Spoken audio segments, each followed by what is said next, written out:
यहाँ पर भी अब एक और शातिर दिमाग होशियार साइंटिस्ट था, वो बिलाल की तरह था, ठीक है। उस होशियार साइंटिस्ट का नाम था जेम्स चैडविक।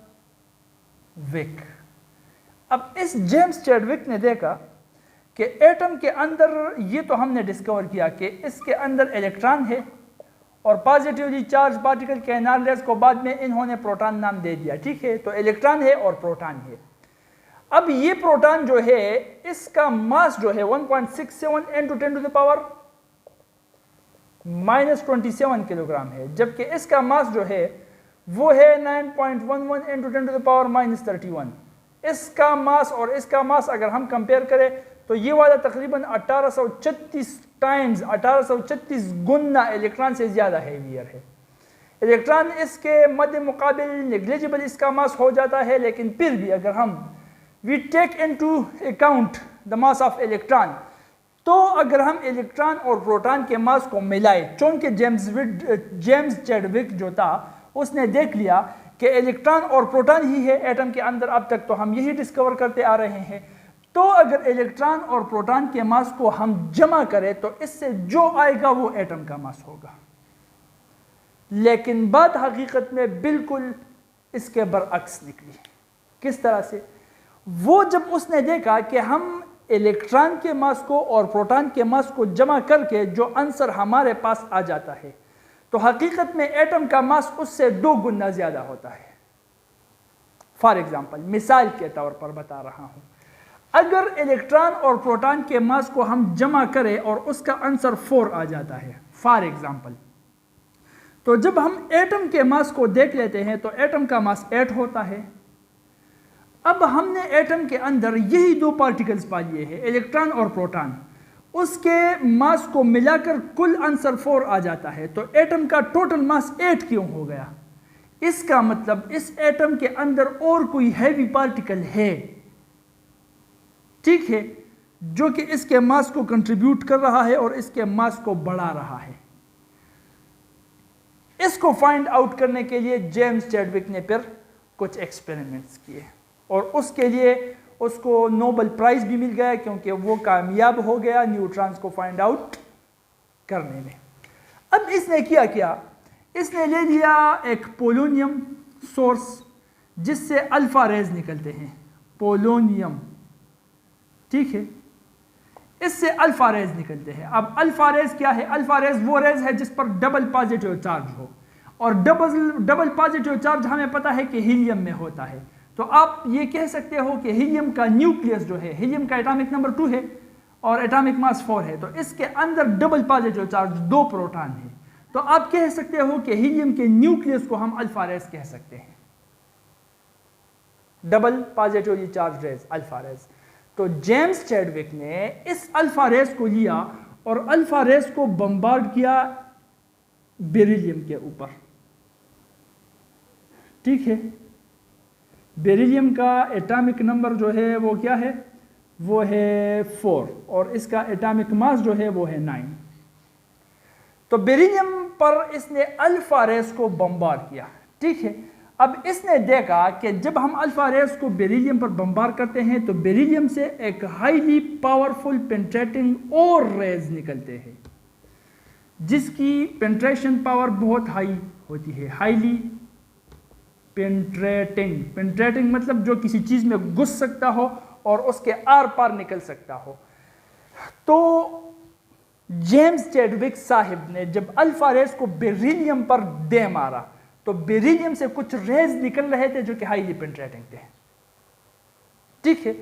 अब जब इसने इन रेज को, जो कि हाईली पेंट्रेटिंग रेज है, इसको एक इलेक्ट्रिक फील्ड से पास करवाया, ये इलेक्ट्रिक फील्ड है, इलेक्ट्रिक फील्ड, यहां पर नेगेटिव यहां पर पॉजिटिव चार्ज है। तो जब ये रेज इस इलेक्ट्रिक फील्ड से पास हो रहे थे तो सीधा पास हो गए, ना नेगेटिव साइड की तरफ मुड़ गए ना पॉजिटिव साइड की तरफ मुड़ गए। तो इसका मतलब इन रेज पर, ये रेज जो है इन पर देयर इज नो चार्ज, इन पर चार्ज नहीं है, इसलिए इसको इन्होंने नाम दे दिया न्यूट्रॉन, कि ये वही वो और पार्टिकल है जिस पर ना तो पॉजिटिव चार्ज है ना नेगेटिव चार्ज है और एटम के अंदर मौजूद है।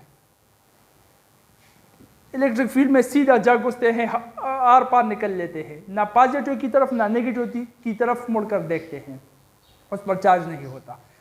इसी तरह से अगर हम इन न्यूट्रॉन्स को प्रोटॉन्स पर बम्बार करें तो it can knock out protons with high speed. वो ग्लास बॉल्स का मिसाल मैंने दिया था ना, जिस तरह बच्चे ग्लास बॉल को दूसरे ग्लास बॉल पर दे मारते हैं, तो अगर वो परफेक्टली इलास्टिक मोशन में वो जाकर परफेक्टली इलास्टिक कोलाइड करे उस दूसरे ग्लास बॉल से, तो दूसरा ग्लास बॉल उसी मोमेंटम उसी स्पीड के साथ आगे निकल लेगा, ये यहाँ पीछे रह जाएगा। लेकिन ये तब होगा जब दोनों ग्लास बॉल साइज में और मास में सेम हो। अगर एक बड़ा है दूसरा छोटा है तो ये दोनों आगे जाएंगे, और अगर ये वाला बड़ा है ये छोटा है तो ये आकर इससे टक्कर मारकर वापस आ जाएगा। लेकिन अगर दोनों सेम साइज सेम मास के हो तो ये यहाँ पर जब आकर इससे कोलाइड करेगा परफेक्टली इलास्टिक, ये यहाँ पर रह जाएगा और ये वाला आगे निकल जाएगा। ग्लास बॉल्स के दौरान ये देखा है ना, खुद भी किया होगा। तो उसी तरह से जब हम न्यूट्रॉन को प्रोटॉन के ऊपर दे मारते हैं, ये है न्यूट्रॉन ये है प्रोटॉन, तो ये न्यूट्रॉन जब प्रोटॉन के ऊपर हम दे मारते हैं तो ये न्यूट्रॉन आकर यहाँ पर खड़ा हो जाता है और इस प्रोटॉन को यहाँ से नॉकआउट कर देता है। इसका मतलब न्यूट्रॉन का मास वो तकरीबन प्रोटॉन जितना है, ठीक है।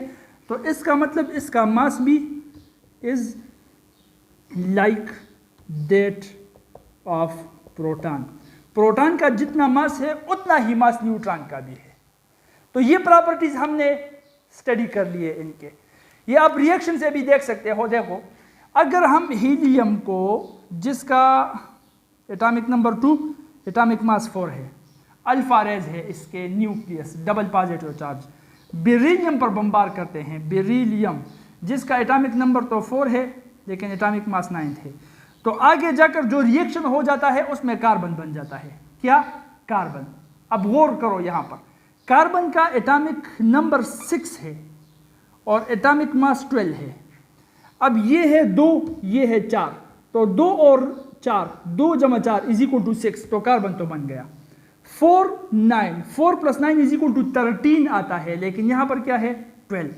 इसका मतलब एक यहाँ पर जो निकल रहा है वो है न्यूट्रॉन, जिस पर चार्ज तो नहीं है लेकिन उसका मास उतना ही है जितना प्रोटॉन का है। तो न्यूट्रॉन इसी तरह से निकल जाता है जब हम हीलियम को मतलब अल्फा रेस को बेरिलियम के ऊपर टारगेट कर लेते हैं, हाईली पेनिट्रेटिंग रेस की शक्ल में न्यूट्रॉन निकल लेता है। और इसी तरह से जेम्स चैडविक ने न्यूट्रॉन को डिस्कवर किया और उसको नोबेल प्राइज भी मिल गया। ठीक है, यहाँ तक बात समझ में आ गई। अच्छा, इसका एक और प्रॉपर्टी वो भी लिख लो कि दे आर हाईली पेनिट्रेटिंग। वो हाईली पेनिट्रेटिंग है, वो किसी चीज से आर पार निकल सकते हैं। अब इन तीनों को मिलाकर ये इलेक्ट्रॉन, ये प्रोटॉन और वो न्यूट्रॉन, तीनों को मिलाकर हम कहते हैं फंडामेंटल पार्टिकल्स, क्योंकि किसी एटम के शक्ल को बनाने के लिए सबसे बुनियादी ज़र्रात जो होते हैं वो ये तीनों ज़र्रात है, प्रोटॉन, इलेक्ट्रॉन एंड न्यूट्रॉन।